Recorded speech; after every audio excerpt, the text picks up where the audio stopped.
qui nous démontre que l'Occident a été évangélisé, non pas l'évangile chrétien, par l'Orient, nous laisse voir qu'ils ont, avec les argents, avec les équipements nécessaires, les influences politiques, pénétré également depuis longtemps les milieux politiques. Ainsi, la prochaine image vous permettra de voir de quel bois se chauffent nos présidents, de quelle nourriture solide ils nourrissent les veines de leur cœur. Ce que vous voyez ici, c'est le président Bush, bien sûr, qui est considéré comme un chrétien aux États-Unis. Nous croyons, nous, que tout ceci est une façade. On ne peut à la fois être membre de la société maçonnique et illuminatique, des groupes des Bilderberger, ensuite du Skull and Bone, et en même temps se dire chrétien. Alors vous le voyez ici avec son symbole, et ceci ne s'adresse pas au public lorsqu'il fait ce symbole. Ceci s'adresse au groupe d'individus qui sont membres de ces organisations. Il leur fait signe que c'est au nom de l'organisation qu'il accomplit ces choses. Et évidemment, ce symbole ou cette façon de se saluer ou de signaler à cette société fermée, globaliste, cette élite, ne vient pas d'entrer en fonction. Et préalablement à M. Bush, il y avait M. Clinton, qui, bien sûr, a gradué lui aussi de Yale University, était membre du Skull and Bone, ainsi que son épouse, et ils sont membres de ces sociétés qui ont pour but de contrôler le monde entier. Et c'est ainsi que M. Clinton, par exemple, a vendu, ou excusez-moi, quelle erreur, a donné à la Chine les armes les plus secrètes qui ont été découvertes aux États-Unis, de telle sorte qu'un des généraux de l'armée américaine déclarera dernièrement que nous devons nous attendre à ce que la Chine vienne contre nous avec les armes que nous avons découvertes et que nous leur avons données.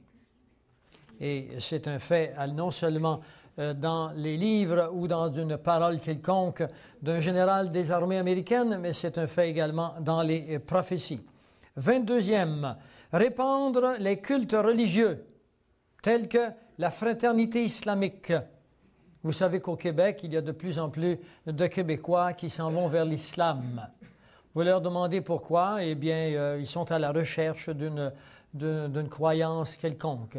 On n'a jamais exploré vraiment ce qu'était le christianisme, pour la bonne raison qu'on voit le christianisme à travers une religion, qu'elle soit officielle ou moins officielle.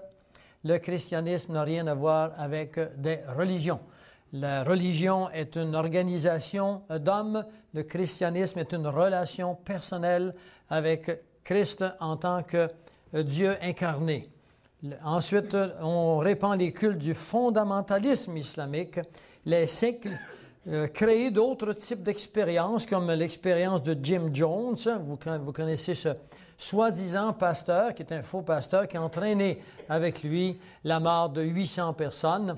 Eh bien, cette philosophie ou théosophie ou ce mouvement s'est répété et répété depuis Jim Jones. Il fut répété avec ces 32 personnes qui sont tuées en Californie il y a 2 ans, lorsque la planète Halley est entrée dans son cycle. Il y a eu d'autres religions, d'autres sectes qui croient qu'il faut se suicider pour aller vers des meilleurs cieux, parce que beaucoup de chanteurs américains leur disent « suicide-toi, suicide-toi, va au suicide », que ce soit fait par une technologie de disque d'inversement ou que ce soit fait par des mots réels. Nos jeunes se suicident. D'où viennent ces pensées? Ils viennent du fait qu'ils sont introduits dans des chants, dans des chansons qui viennent des chanteurs réguliers de la radio et de la télévision, avec des oreilles qui sont constamment à l'écoute chez nos jeunes, parce que la foi vient de ce qu'on entend. C'est un principe d'éducation, ce n'est pas un principe chrétien. La foi vient de ce qu'on entend, c'est-à-dire on a confiance dans les choses qu'on entend, mais la parole de Dieu nous dit bien que la foi chrétienne, elle, vient de la parole de Dieu. Et les jeunes ne connaissent plus Jésus-Christ, ne savent plus qui il est. Ils connaissent davantage Al Capone qu'ils connaissent Jésus-Christ. Et on a sorti la prière, on a sorti la Bible de nos écoles, de telle sorte que nos professeurs, dans des écoles dites catholiques, chrétiennes, de la chrétienté, nos professeurs enseignent l'évolution plutôt que le créationnisme et nos jeunes, pour passer les examens, sont obligés d'apprendre, sont obligés de croire à ces théories ou ces doctrines qui n'ont aucun fondement. Aujourd'hui, nous avons des scientifiques chrétiens qui ont démontré sans l'ombre d'un doute que l'évolution était impossible, elle était absurde. Et puis, des panels ont été faits aux États-Unis partout et des gains sans précédent se sont faits sur ces débats de panels. Il est à noter que le feu l'ayatollah Khomeini, que vous avez connu, certains d'entre vous se souviennent de ce personnage qui était le chef religieux de l'Iran, eh bien, il était, tombez pas sur le dos, une création des services britanniques militaires MI6. Rien ne se fait au hasard. Ils sont partout et ce sont eux qui paient, qui entraînent, qui dirigent, qui canalisent la pensée et qui ont des plans. Il y a des milliers d'hommes qui travaillent pour ces organisations. Ce sont des think tanks, ce sont des penseurs et qui vont non seulement collaborer, mais qui vont créer, structurer des énergies qu'elles soient intellectuelles, émotives, qu'elles soient collectives, de telle sorte que la destruction soit amenée pour des fins de guerre ou autres. Ensuite, 23, il faut exporter les idées de libération religieuse autour du monde afin de miner toute forme de religion existante, et spécialement le christianisme. C'est curieux comment on s'en prend toujours au christianisme. Il existe aux États-Unis une organisation qui s'appelle les Jesus Seminars. Cette organisation est faite de théologiens de différents groupes religieux. Et les Jesus Seminars, à chaque 2 ans, émettent des documents ou des résultats de leurs études. Et finalement, si on se fie aux Jesus Seminars, eh bien 70% de la Bible est fausse. Et Jésus n'est pas ressuscité. Et Jésus n'est pas né d'une conception virginale par l'Esprit Saint. Et ces personnes s'appellent des Jesus Seminars. Alors, quand on fait une investigation de ces personnages, on apprend qu'ils ont été programmés, payés, identifiés par les organisations secrètes dont je vous ai parlé. Et leur but, c'est la destruction morale, la fibre morale de notre société. Ceci a commencé avec la théologie de libération jésuite. Et cette théologie de libération jésuite a fait tomber la famille régnante des Somoza au Nicaragua. Elle a détruit le Salvador par une guerre qui a duré 25 ans, le Costa Rica et le Honduras. Alors, je ne pense pas qu'on a dû utiliser tellement des vérités bibliques pour arriver à une telle destruction. Il a fallu une parfaite déformation et c'est ainsi qu'un public qui n'a pas de critères se laisse croire parce que des personnages dits officiels, spécialement universitaires, auraient découvert que, parce que le public en général est très informé, très impressionné par le mot université et des grands diplômes. Il fallait ensuite engendrer la chute de l'économie mondiale et le chaos politique total. Engendrer la chute de l'économie mondiale est chose facile pour les personnages qui contrôlent l'économie mondiale. Il faut que vous sachiez qu'à tous les jeudis, dans un endroit en Angleterre qu'on appelle de City, se réunissent 3 ou 4 personnages qui décident du taux de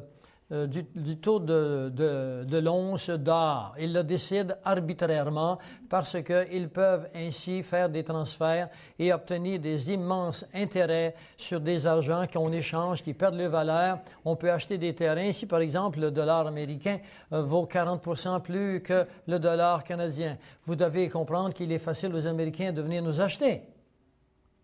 Et quand on voudra faire le contraire, on montrera le dollar canadien, on baissera le dollar mexicain ou autre, et puis on pourra ainsi de suite s'emparer à volonté d'un stratège, d'une stratégie que le peuple en général ignore.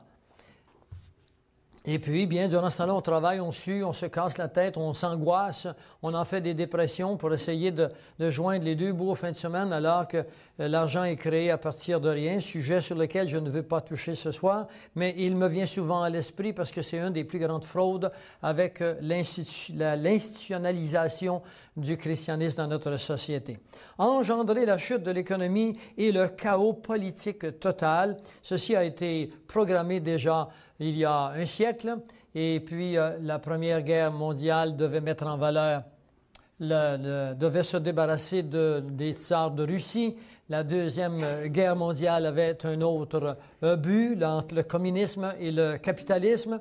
Et la Troisième Guerre mondiale qui vient, qui avait été programmée depuis déjà plusieurs décades, était de créer des factions, des conflits entre le monde arabe et le monde l'Israël.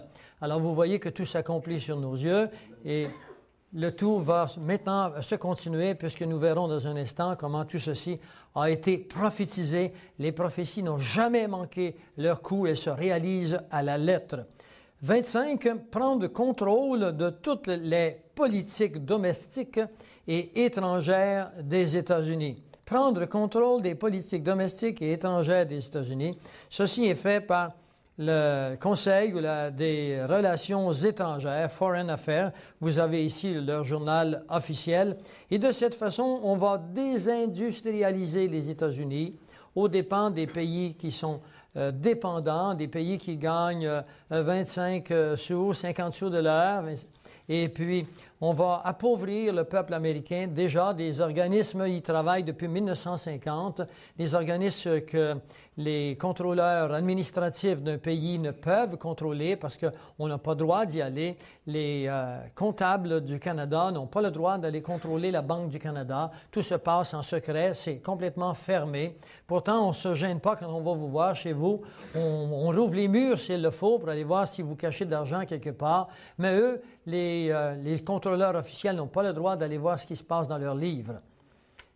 Le peuple a profondément été endormi et le peuple continue à le faire, mais l'heure est arrivée. Dans Luc 12, le verset 2, il est dit que tout ce qui est caché sera révélé. Et nous croyons qu'à plein feu, que nous faisons partie des organisations qui révèlent ces choses. Numéro 26. Pénétrer et soumettre tous les gouvernements par la destruction des souverainetés. Ceci se fera par les crédits bancaires. Les nations qui ne voudront pas se soumettre, par exemple, à la réduction ou la destruction des armées pour l'armée des Nations Unies n'auront pas droit aux crédits qui sont offerts par la Banque mondiale. Ce faisant, deviendront pauvres et ne pourront participer à la distribution des richesses. Apocalypse 13, verset 4 nous dit ceci. « Et on adora le dragon qui avait donné son pouvoir à la bête. On adora aussi la bête en disant « Qui est semblable à la bête et qui pourra combattre contre elle? » La bête dont il est question, c'est d'abord un système qui est établi maintenant. Bientôt, la bête se personnalisera. On le trouve dans Daniel 7, le verset 8. Et cette bête deviendra un seul homme qui régnera sur un système qui est déjà existant. Et personne ne pourra combattre la bête pour l'unique raison que les pays ne posséderont plus d'armes, ne posséderont plus d'armée. Et ce sera une seule et unique armée qui appartiendra aux Nations Unies. Qui pourra alors se défendre puisque nous n'avons plus d'armée? Qui pourra alors devenir financièrement indépendant puisque bientôt on planifie un crash financier international et qu'on planifie également de se débarrasser de l'argent liquide que vous avez dans vos poches et qui vous permet une certaine liberté pour le remplacer par la technologie d'une puce dans votre main qui effectuera des transactions directes par une machine au laser dans des caisses ou les banques où vous irez. Ceci est déjà accompli, la technologie est faite. Ce n'est pas un rêve, ce n'est pas une prédiction que je vous fais, tout cela existe déjà. 27e, organiser des appareils de terrorisme mondial et négocier avec eux. Organiser des appareils de terrorisme et ensuite négocier avec eux. Souvenez-vous par exemple les Brigades Rouges qui ont kidnappé le premier ministre italien Aldo Moro et le général Dozier et la façon dont Henry Kissinger les a traités. Il faut se souvenir qu'Aldo Moro était à l'époque premier ministre de l'Italie, et qu'il avait conçu un plan pour réduire considérablement le chômage, amener l'expansion économique de son pays, amener de la richesse dans son pays. Et lorsqu'il vint aux États-Unis dans un voyage qu'on lui avait demandé de faire pour des soi-disant relations internationales, cet homme que vous voyez qui s'appelle M. Henry Kissinger pénétra dans sa chambre et en présence de sa femme lui dira de changer ses plans tant qu'à l'expansion économique de son pays, sinon ça pourrait lui coûter cher. Monsieur Moro, M. Aldo Moro était habitué avec la mafia, il a connu les pressions, il ne s'est pas soumis et M. Aldo Moro a été tué par les Brigades Rouges. C'est de cette façon qu'on résout les problèmes. 28. Prendre le contrôle de l'éducation en Amérique avec l'intention de la détruire et la remplacer avec l'endoctrinement du comité des 300. Le comité des 300 est le plus fort, le plus important, le plus dangereux des organismes qui existent au monde actuellement. Le comité des 300 qui prône la politique économique de Malthus. Qu'est-ce que c'est que cette politique? C'est la suivante. Ils maintiennent que le progrès est lié à la capacité de la planète Terre à nourrir un certain nombre de personnes, d'où la limitation des populations. Et c'est ainsi que M. Ted Turner, que vous connaissez bien, président, qui était propriétaire de CNN, déclarera lui-même aux Nations Unies qu'il faut amener à mort un minimum de 3 milliards d'individus. Il proposera davantage et dira que notre Terre s'en tirerait mieux si on pouvait amener la population mondiale à 500 millions d'individus. Ceci ne sont pas des paroles qui sont la conversation de deux amis qui, après avoir pris un peu de boisson, ce sont des propos qui se font dans les salons décisionnels de notre monde. J'aimerais maintenant vous présenter le tableau suivant qui consiste à vous expliquer ce fameux comité des 300, le comité le plus puissant au monde. Ce que vous voyez en haut, c'est 300 institutions internationales qui appartiennent à quelques hommes qui contrôlent le tout par ce que je vous ai expliqué, premièrement, la richesse matérielle, la richesse, le contrôle donc sur l'argent, la capacité de la créer, l'argent, à partir de rien, avec ou sans collatéralité. Ce comité des 300 a une influence directe sur les Nations Unies. Ce sont eux qui prennent les grandes décisions. Les Nations Unies sont soumises à leurs influences. Et ensuite, ils gardent en main le contrôle sur le sionisme, le communisme, le fabianisme, le libéralisme, le socialisme et les partis de droite. Le comité des 300 exerce une influence directe sur les rois de l'Arabie saoudite, sur le pétrole. Ils exercent une puissance et une décision sur l'intelligence britannique, c'est-à-dire le système de renseignement britannique. Le système de renseignement britannique exerce son influence sur la CIA, sur le Mossad, qui est la police secrète israélienne, sur Interpol, et Interpol a une influence directe sur le commerce de la drogue. Le commerce de la drogue, maintenant, qui a débuté premièrement avec la Compagnie de l'Est des Indes, la Compagnie britannique de l'Est des Indes, qui, au milieu du siècle dernier, a été conçue par l'Angleterre et qui consistait à nourrir régulièrement de drogue, d'opium, les coulis chinois. Et ils ont réussi à amener jusqu'à 15 millions de ces personnes qui dépensaient tout leur salaire hebdomadaire à prendre de l'opium, qui dépendaient de l'opium. Et c'est ainsi que la famille royale d'Angleterre s'est entièrement enrichie et qui possède aujourd'hui des millions et des centaines de millions et des milliards à partir de l'argent qu'on a provoqué par la distribution de la drogue dans une société qui ne prenait pas de drogue, qu'on appelle les Chinois, l'opium. Quand on pense aux Chinois, on dit toujours que c'est une société qui prend de la drogue. Vous savez que les Chinois ne prenaient pas de drogue avant l'arrivée de la Compagnie britannique des Indes de l'Est. Et c'est ainsi qu'ils se sont enrichis et le passage de la drogue se fait encore, même aux États-Unis. Le passage de la drogue se fait par l'armée américaine qui entre de ces pays et qui est distribuée à de la mafia, de très haute mafia. Et le but de cela, c'est de déstabiliser la société, de faire de l'argent blanche pour non seulement le contrôle, mais des recherches qu'ils font dans des laboratoires souterrains avec des hommes qu'ils ont recueillis à partir de l'ancienne Allemagne, des hommes qui se sont cachés après la guerre, qui ont été retrouvés par des comités spéciaux afin de les ramener pour faire de la recherche sur la génétique et de créer des robots humains. Le tout est déjà complété. Quand on vous parle du clonage, le clonage existe déjà depuis un bon moment. Quand on dit qu'on vient de le découvrir, ça fait 10 ans qu'il est là. Et le comité des 300 exerce une influence directe sur l'Institut royal des affaires internationales, qui, elle, exerce son influence sur l'Institut Tavistock des relations humaines, d'où ensuite le Club de Rome, le militaire américain et tout le pétrole, le système bancaire, les assurances, le commerce et l'industrie. Tout ceci appartient au même groupe d'hommes internationaux. Vous et moi sommes des consommateurs qui faisons vivre à coups de milliards ces messieurs qui ont programmé la destruction de l'humanité. Est-ce que ceci correspond à quelque chose de vraiment palpable? Est-ce que c'est quelque chose de vrai? Je vous ai dit au début de cette conférence que le journaliste, en général, qui ne croit pas à la parole de Dieu ou qui ne connaît pas les sociétés secrètes, doit relater les événements à partir d'une perspective superficielle, c'est-à-dire les faits se présentent devant lui et il décrit les faits.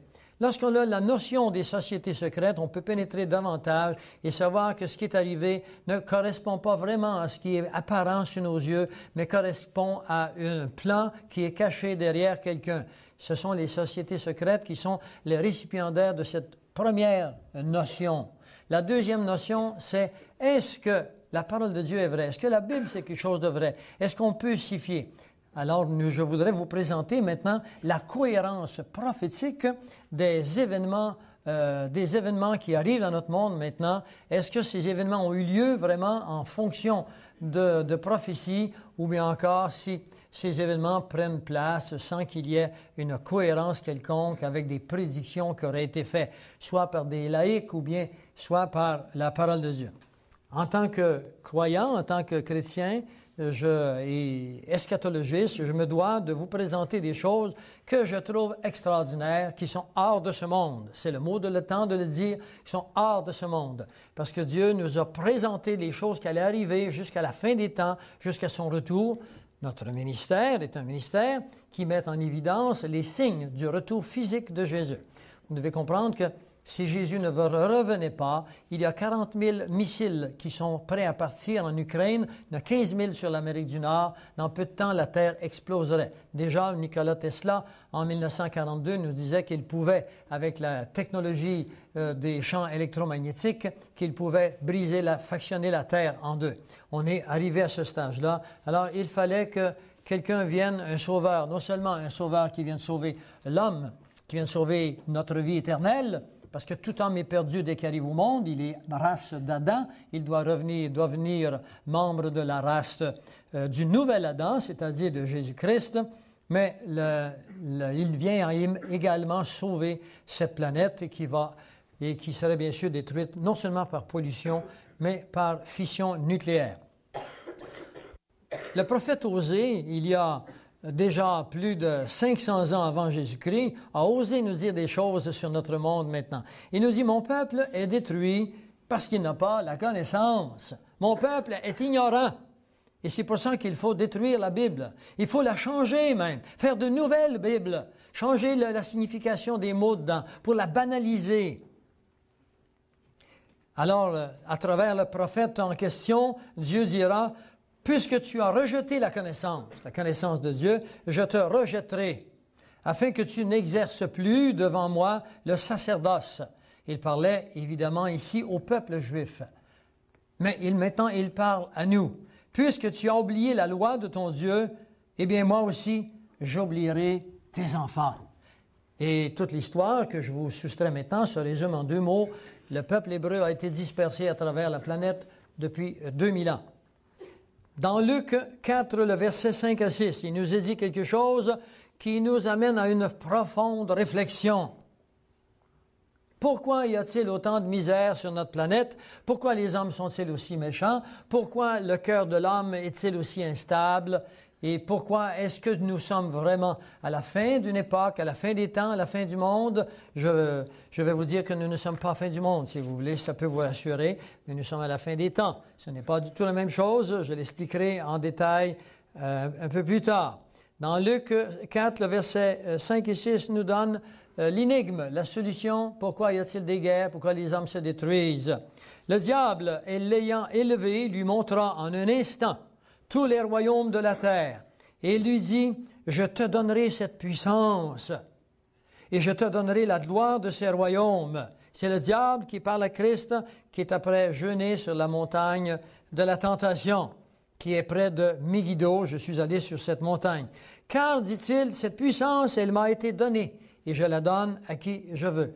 La terre que nous habitons, contrairement à l'opinion publique, n'appartient pas à Dieu. Nous vivons sur le terrain de l'ennemi. Et tant et aussi longtemps que nous vivrons sur le terrain de l'ennemi, Satan a des droits légaux sur vous. Un droit légal sur vous. À moins que vous annuliez le contrat. Et je vous montrerai comment annuler le contrat. Voilà pourquoi nous avons des guerres, des accidents, du cancer, pourquoi nous avons tant de difficultés à vivre un siècle en bon état. On est toujours en lutte. Dans 1 Jean 5, 19, on est maintenant avec Jean qui est sur l'île de Patmos. Enfin, il est âgé. Il n'est pas sur l'île de Patmos, mais il est âgé. Il nous dit, nous savons que nous sommes de Dieu. Qu'il soit dit que Jean ici parle à l'Église. Il ne parle pas aux nations. Il ne parle pas au monde entier. Il parle à l'Église. Il faut que vous entriez dans l'Église, c'est-à-dire dans le corps de Christ. Ce n'est pas une organisation quelconque sur le coin de rue, l'Église de Jésus-Christ. C'est le corps de Christ, c'est une relation avec Jésus-Christ. C'est là son Église. Nous savons que nous sommes de Dieu et que le monde entier est sous la puissance du malin. Confirmation. Maintenant, je vais vous expliquer dans 2 mots, parce que nous avons des cassettes qui expliquent entièrement le statut de Nabuchodonosor que vous pouvez vous procurer en Daniel 2, 7 et 9. Je dois vous donner 2 mots ici d'explication. Alors, Daniel a une vision, c'est un prophète de l'Ancien Testament, 600 ans avant Jésus-Christ. Il dira, « Ô roi, tu regardais et tu voyais une grande statue. Cette statue était immense. C'est le roi de Babylone qui a une vision, puis il veut que quelqu'un lui explique. Et Daniel lui dit son rêve, et elle était d'une splendeur extraordinaire. Il lui dit, tu regardais jusqu'à ce qu'une pierre fût détachée de cette statue, sans le secours d'aucune main. Et cette pierre frappa la statue dans ses pieds. Elle ne frappe pas la statue n'importe où, dans ses pieds, qui étaient de fer et qui étaient d'argile. Et cette pierre brisa les pieds. Le vent les emporta et il ne s'en trouva plus de vestiges. Autrement dit, c'est la destruction totale des pieds de cette statue. Mais la pierre qui avait frappé la statue devint une montagne et elle remplit la terre. Qu'est-ce que c'est que cette statue? D'abord, je n'ai pas le temps de vous expliquer, mais la tête représente l'empire babylonien, la poitrine et les bras représentent l'empire médo-perse, les hanches représentent l'empire d'Alexandre le Grand, les jambes représentent l'empire romain. Et les doigts de pied que vous voyez avec une pierre qui tombe représentent les 10 biorégions de la fin des temps. Les 10 orteils, c'est la fin du stage qu'on appelle le temps des nations. Le temps des nations, c'est cette période de temps que Dieu a donnée à l'homme pour régner sur notre planète. C'est l'homme qui administre notre planète.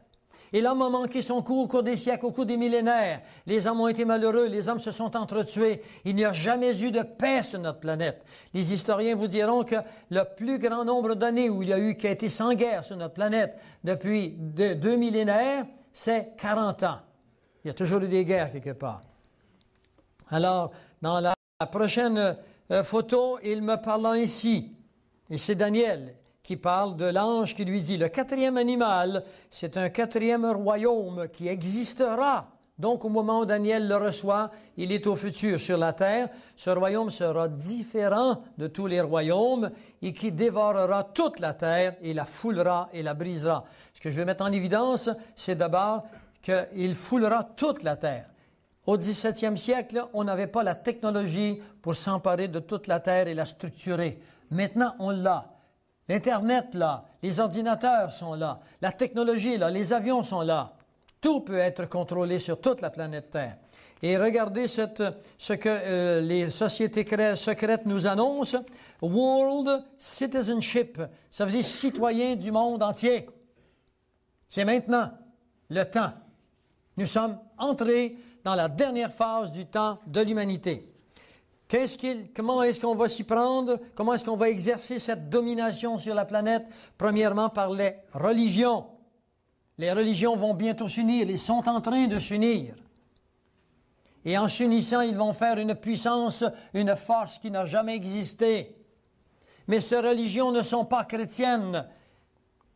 Elles sont de toutes les sortes. Ensuite, par la technologie. Il faut s'emparer de la technologie. Ils ont la technologie. La technologie que vous voyez maintenant n'est rien à celle qui est cachée. Je n'ai pas le temps de vous en parler ce soir. Mais en d'autres temps, si vous voulez, nous vous montrerons la technologie. Et également par le militaire. Bientôt, ne soyez pas surpris, vous verrez les rues des militaires qui s'approcheront, qui rentreront dans nos rues. Un jeune homme m'a appelé de Montmagny en fin de semaine pour me dire comment ça se fait qu'il y a des véhicules militaires chez nous. Eh bien, je lui ai dit, mon cher, c'est parce qu'on se prépare. Après, on prépare le public à la vue des militaires chez nous. Et bientôt, après qu'ils se sont habitués, on donnera l'ordre d'y placer la loi martiale et ainsi commencera le dernier stage de l'apparition de l'impie. Le prochain image vous montre ce verset extraordinaire, car le mystère du mal, le mystère de l'iniquité agit déjà. C'est Paul qui dit ça, ça fait 2000 ans qu'il dit ça. Il dit-il, il faut seulement que celui qui le retient ait disparu. Celui qui le retient, c'est l'Esprit Saint. Et dès qu'il aura disparu, alors paraîtra l'impie, c'est cet homme qui sera l'unique homme qui mènera, qui conduira toute la planète entière, et nous l'appelons l'Antéchrist. Et alors paraîtra l'impie que le Seigneur Jésus détruira par le souffle de sa bouche et qu'il anéantira par l'éclat de son avènement. Lorsque Jésus revient dans Apocalypse 19, par le souffle de sa bouche, il détruira cet impie qui est Lucifer lui-même, qui vient sur cette planète. L'apparition de cet impie se fera par la puissance de Satan. Attendez-vous à bientôt à voir arriver des hommes qui font des miracles, qui font des prodiges. C'est une puissance satanique qui sera derrière eux. Et cette puissance satanique, elle séduira des millions de personnes, parce que ces personnes n'ont pas accepté l'amour de la vérité qui nous révèle ces faits. Ne le sachant pas, ils seront séduits par ces choses. Et il se fera avec toutes sortes de miracles, de signes, de prodiges, mais des prodiges mensongers, et avec toutes les séductions de l'iniquité, pour ceux qui périssent. Et la raison pour laquelle ils périssent, c'est parce qu'ils n'ont pas reçu l'amour de la vérité pour être sauvés. Aussi, Dieu leur envoie une puissance d'égarement. Attendez-vous ce qu'il y a de plus en plus de gens maintenant, nous sommes entrés dans cette période, qui veulent ne rien savoir ni de Dieu, ni malheureusement non plus, ni du diable. Ils ne croient plus en rien, ni loi, ni foi, parce que cette puissance d'égarement a été prophétisée. Dieu a donné 2000 ans à l'humanité pour aller vers son Fils, aller vers Jésus, pour se baigner dans la doctrine biblique. Et les hommes ont refusé. J'ai plein de patients qui disent qu'ils croient en Dieu et n'ont jamais ouvert la Bible une seule fois. Ils se sont donc fait un Dieu à eux. Ils se sont fait un Jésus à eux. Mais le Jésus de la parole de Dieu, il est là pour rectifier les critères, les paramètres de ce que ce Dieu veut. C'est le seul et unique moyen du salut. Alors Dieu leur envoie une puissance d'égarement pour qu'ils croient au mensonge, afin que tous ceux qui n'ont pas cru à la vérité, mais qui ont pris plaisir à l'injustice, soient condamnés. Il est faux de croire que Dieu n'est qu'amour. Dieu est justice. On ne parle que de l'amour de Dieu, mais on a oublié sa justice.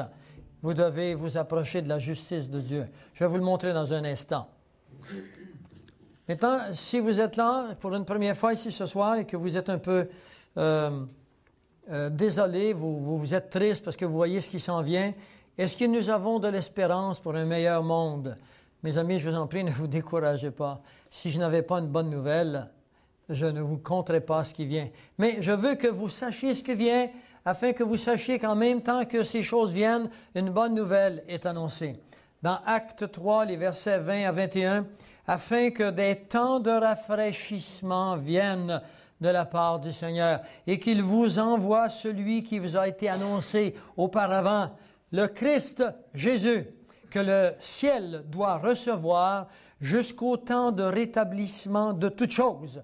Et nous sommes entrés dans les temps où bientôt toutes choses seront rétablies, dont Dieu a parlé par la bouche des prophètes depuis longtemps. La prochaine image vous montre quelque chose d'important. Dans ce que vous avez ici, c'est la terre entière qui a été divisée dans 10 biorégions. Dans le temps de ces rois, le Dieu des cieux suscitera un royaume. De quel roi? Eh bien, les rois qui régneront sur les 10 biorégions qui ont été programmées, divisées par le Club de Rome en 1968, afin que nous puissions faire disparaître les pays, les souverainetés nationales, pour diviser la terre en 10 biorégions avec 10 rois ou 10 cornes. Eh bien, il nous est dit, et qui ne passera point sous sa domination d'un autre peuple. Il brisera et anéantira tous ces royaumes-là, et lui-même subsistera éternellement. C'est cette pierre que vous avez vu tomber sur les orteils de la statue. La statue nous indique le temps de l'humanité depuis le moment où Nabuchodonosor règne sur Babylone jusqu'au retour de la pierre qui tombe, qui symbolise Jésus-Christ qui revient et qui vient rétablir toutes choses. Ce sera le temps, la fin du temps des nations. Dans Daniel 7, le verset 27, « Et le règne et la domination et la grandeur des royaumes qui sont sous tous les cieux seront donnés au peuple des saints du souverain. Son royaume est un royaume éternel, et toutes les dominations le serviront et lui obéiront. » Nous irons bientôt exactement vers un seul chef, mais ce ne sera pas un despote, ce ne sera pas un criminel, ce sera un chef qui vous aime et qui m'aime et qui établira la paix sur la planète Terre pendant 1000 ans. Un chef qui réétablira non pas un paradis, mais presque un paradis sur cette planète après qu'il sera revenu à la fin des 7 années de tribulation. La prochaine image nous dit ceci d'important. Plusieurs seront purifiés, blanchis, éprouvés, mais les méchants agiront avec méchanceté. Dans le contexte biblique, un méchant, c'est toute personne qui ne reconnaît pas Jésus-Christ comme son sauveur personnel. C'est ça un méchant. Parce que seul Jésus-Christ peut transformer mon cœur et le vôtre. Personne n'est capable de se transformer avec les critères de Dieu, avec les standards de Dieu. Uniquement celui qui vous a créé est capable de vous transformer. Si vous n'entrez pas en relation avec Jésus-Christ, personne Dieu, vous allez demeurer un fils d'Adam sans transformation, rempli d'angoisse, de prétentions personnelles.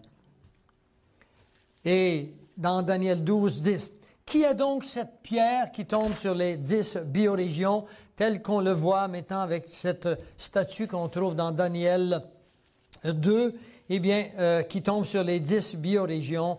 Les versets suivants nous disent dans Acte 4, les versets 12, « La pierre rejetée par les bâtisseurs, cette pierre, c'est Jésus-Christ. Ce Jésus, le Jésus qui était là, est la pierre qui a été rejetée par vous, qui bâtissez. » Qui est-ce qui bâtit? Mais les Nations unies ne sont-elles pas en train d'essayer de bâtir un monde nouveau?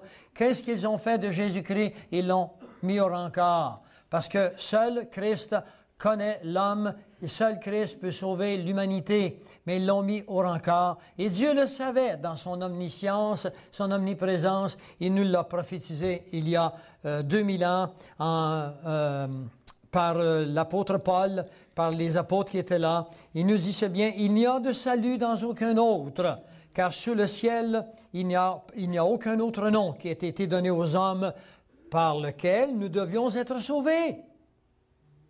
N'essayez pas de vous sauver en fréquentant une église. Ce n'est pas l'Église qui sauve, c'est une personne. Ici, dans l'Église où vous allez, on n'enseigne pas cette personne, et uniquement cette personne, et globalement cette personne, et qu'on ne s'appuie pas sur la parole de Dieu pour vous enseigner cette personne. Je vous conseille, si vous voulez être sauvé, de sortir en courant de cette Église. Trouvez-en une où on enseigne un salut gratuit. Le salut ne se gagne pas. Heureusement, parce que je suis fatigué, je n'ai plus envie de gagner rien.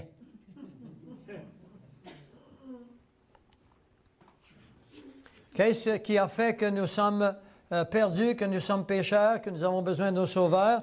C'est ce qu'on appelle le péché. Le péché, ça vient d'un mot grec qui veut dire manquer la cible. Dieu avait créé l'homme pour une relation avec lui, et Adam et Ève, nos premiers parents, ont été tentés par des démons. Le meilleur, le plus important, le plus intelligent des démons, qui l'a amené à croire qu'il était un Dieu. Et c'est pour ça aujourd'hui que le nouvel âge enseigne que l'homme est un Dieu. C'est un vieux mensonge. Rien de nouveau sur le soleil. Et ensuite, on a évidemment symbolisé la pomme. On a dit qu'ils ont mangé la pomme. Évidemment, on n'a aucun verset biblique qui nous dit que c'était une pomme. Mais ce que nous savons, c'est que dans cette pomme, que le péché est contenu deux choses. La parole de Dieu nous dit bien ceci. Mais Dieu sait que le jour où vous en mangerez, vos yeux s'ouvriront et vous serez comme Dieu, connaissant le bien et connaissant le mal. Et des millions de personnes aujourd'hui se déclarent des dieux et par l'élimination intérieure vont arriver au niveau de Dieu. Et ça, c'est un vieux péché, un vieux mensonge amené par Satan dans le monde qui est encore là aujourd'hui. Dans Romains 11, le verset 32, il nous a dit « Mais Dieu a enfermé tous les hommes dans la désobéissance. Tout homme est désobéissant à la parole de Dieu. » Pourquoi? Parce que nous avons reçu le péché génétiquement. Vous avez beau être bien, être bon, vous avez beau être gentil, il n'y a rien à faire. Le péché est en vous, transmis par nos parents. Le péché est génétique. Quand on arrive au monde, on n'a pas besoin de montrer à nos enfants à tirer les cheveux ou à graffiner les joues du petit voisin. On n'a pas besoin de montrer à nos enfants être menteurs, être voleurs. Ils le sont de nature. Eh bien, ce péché originel, il est dans la pomme, et que vous soyez bon durant votre vie ou que vous soyez méchant, tout est dans la pomme. Les deux menus de l'ordinateur sont dans la pomme, et il faut que la pomme soit renouvelée. La pomme est aussi loin de Dieu que le pont que vous voyez ici, que le précipice que vous voyez ici. Et la seule façon d'aller à Dieu, c'est en passant par le pont que vous voyez là, et ce pont s'appelle Jésus-Christ. On ne peut y échapper. Dans Romains 3, le verset 23, il nous est dit ceci, de très important, que peu de personnes savent. Il faut que vous sachiez ceci. Romains 3, 23 est un verset à prendre par cœur. Car il n'y a point de distinction. Et je parle aux gens qui font partie d'une religion officielle dans laquelle on vous dit que Marie est immaculée. Si Marie est immaculée, la Bible est fausse. La Bible nous dit ceci, il n'y a point de distinction, puisque tous ont péché et sont privés de la gloire de Dieu. Ça veut dire que tout homme est privé du salut. Tout homme qui arrive au monde est pécheur et perdu. Oh, je sais que vous pensez à vos enfants, mon petit bonhomme qui est mort, qui avait 1 an. Ne vous inquiétez pas pour le petit bonhomme qui est mort il y a 1 an. Il n'a pas participé au péché, le petit bonhomme qui avait 1 an. Il est sauvé, votre petit bonhomme qui avait 1 an. Vous n'avez pas à vous inquiéter pour des choses comme celle-là. Mais dès qu'on devient conscient, c'est compliqué de vous expliquer les dispensations. Ce soir, je n'ai pas le temps de vous expliquer, mais je vous dis ceci, vous êtes adulte. Vous aurez une décision à prendre maintenant, parce qu'il n'y a que des avantages à prendre la décision. Dans Éphésiens 2.8 arrive le verset qui, moi, m'a amené dans une grande remise en question. « Car vous êtes sauvés par la grâce. » C'est par la grâce que vous êtes sauvés, parce que Dieu le veut bien, par le moyen de la foi. Et cela ne vient pas de vous. Qu'est-ce qui ne vient pas de vous? Le salut. On ne peut se sauver soi-même. C'est un don de Dieu. Dieu vous a donné le salut pour prix de votre foi. Et dans Actes 3, 19, il nous a marqué « Repentez-vous donc et convertissez-vous pour que vos péchés soient effacés. » Et aujourd'hui, des évangélistes ou encore des gens d'autres dénominations enseignent le ciel, enseignent que Dieu est bon sans la repentance. On ne peut aller dans le royaume de Dieu si vous pensez que le ciel existe encore. Effectivement, il existe encore. Vous ne pouvez être sauvés sans la repentance. La repentance, ce n'est pas le regret. Le regret, je regrette l'acte que j'ai fait. La repentance, je regrette l'homme que je suis. Le regret s'adresse à la pomme qui est pourrite. La repentance s'adresse à l'arbre qui crée des fruits pourris. C'est la différence.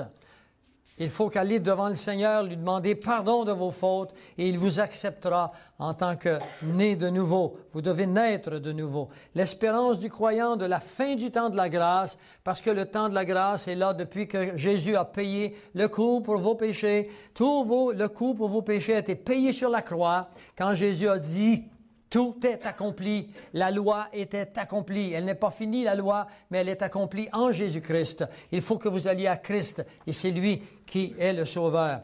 L'espérance du croyant, car le Seigneur lui-même, notre espérance, elle est ici, car le Seigneur lui-même descendra du ciel à un signal donné, avec la voix d'un archange et au son d'une trompette de Dieu, et les morts qui sont en Christ ressusciteront premièrement.